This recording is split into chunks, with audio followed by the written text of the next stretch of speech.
Hey everybody, it's Shino, and we're starting a new series today called the Sunday Seed Review. The idea behind it is that we're going to take a different seed and go through and I'm going to do a rudimentary review of it. Now, we're not looking for content as far as, you're going to find iron here, you're going to find teleporter here. But what we are doing is talking about the geological area around the map. Looking for areas where we can do interesting builds and hopefully spawn a little bit of creativity in your own builds. If you want to be a part of this, you can. Just go over to the Shino Gaming Discord community, join up there. The link's in the description down below. And you can go to the Sunday Seed Review channel and leave a comment with a seed that you would like for me to do a review on. Now, if I do review your seed, I'll list you as a contributor in the video title and thumbnail, and I'll add a link to your YouTube channel if you're a content creator. One of the things I like to do is help other content creators grow their own channels, and you can help my channel grow by liking this video and subscribing to my channel.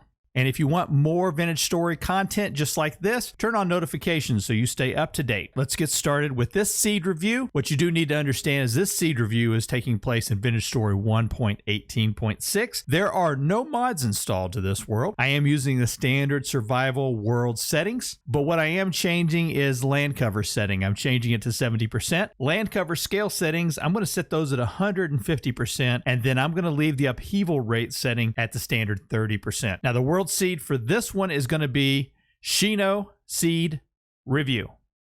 So let's spawn this world in and we'll get started. All right, world has generated. And it looks like we are sitting in a granite sand with like a little gravel dunes area. Lots of low fertility soil around this area between each one of these peaks. It does look like it's primarily pine wood, but it does have a little mixed birch and pine area just to the north. Now, this granite extrusion continues south into a desert area, and then to the west and the east, there are two bodies of water. So one of the things I'm going to be doing is doing jumps 500 blocks, teleporting 500 blocks in the cardinal directions, north, south, east, and west. The initial jump I made was 500 blocks to the north. There's really nothing up there to see. So we're going to go ahead and jump 500 blocks to the east from spawn. And I'm going to call this area Lake Town, Shoreside, or maybe a Harbor Town build site. Now we're going to spawn in at the edge of another lake, and there's a grassland butte area with a granite strata just to the side of us. In the lake, there are a few islands that are large enough for a base location if you're really wanting to do kind of an island hopping type map. Now, if you continue further east across the lake, it opens up into a really nice, gentle sloped grassland,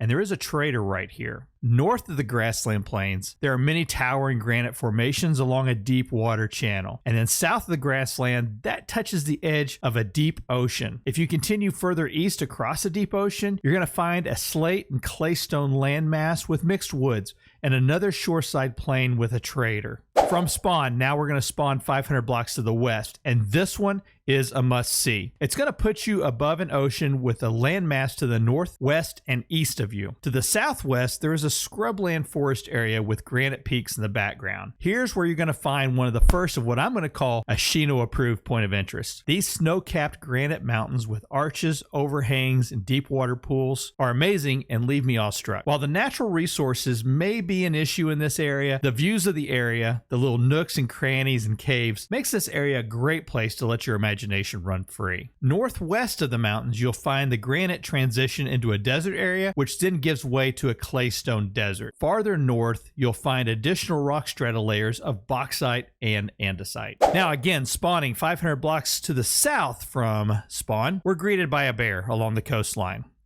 This area is heavily covered in pine and is pretty much unremarkable, so you probably don't want to settle in this area. Now, there are two additional areas that get the Shino Approved Point of Interest Award. One of them I'm calling the Valley of the Kings, and it's at coordinates -963 and 1087. This is a beautiful, lush valley located between two snow-capped mountains. If you continue south through the valley, it brings you into a wide, flat plains area that lacks for nothing in the way of resources. The other one I call the Lighthouse Rock, and it's at coordinates 440 and 516. This large pinnacle rock protruding out of the water has wonderful views and sheer cliffs. Now, this little island is large enough and tall enough to build a massive home area for those who love to build vertically. Imagine docks with stairs and stone corridors weaving your way to the top, with buildings overlapping buildings all the way until you get to a lighthouse that shines as a beacon that leads you back home. Now, there is one more area that I want to make note of, and here I call it There Be Monsters. It's around coordinates -519 and -1905. This area is a hotbed of spawning locations for bears and wolves. Now, even though the area is lush in natural resources and has ample space to grow a thriving base, the threat to life and limb makes this location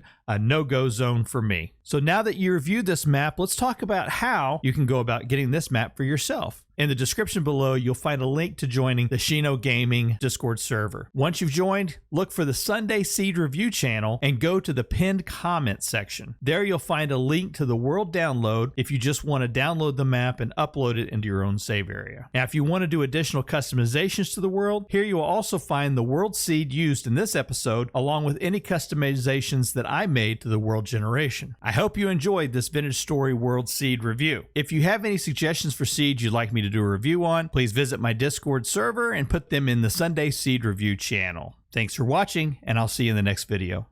Take care.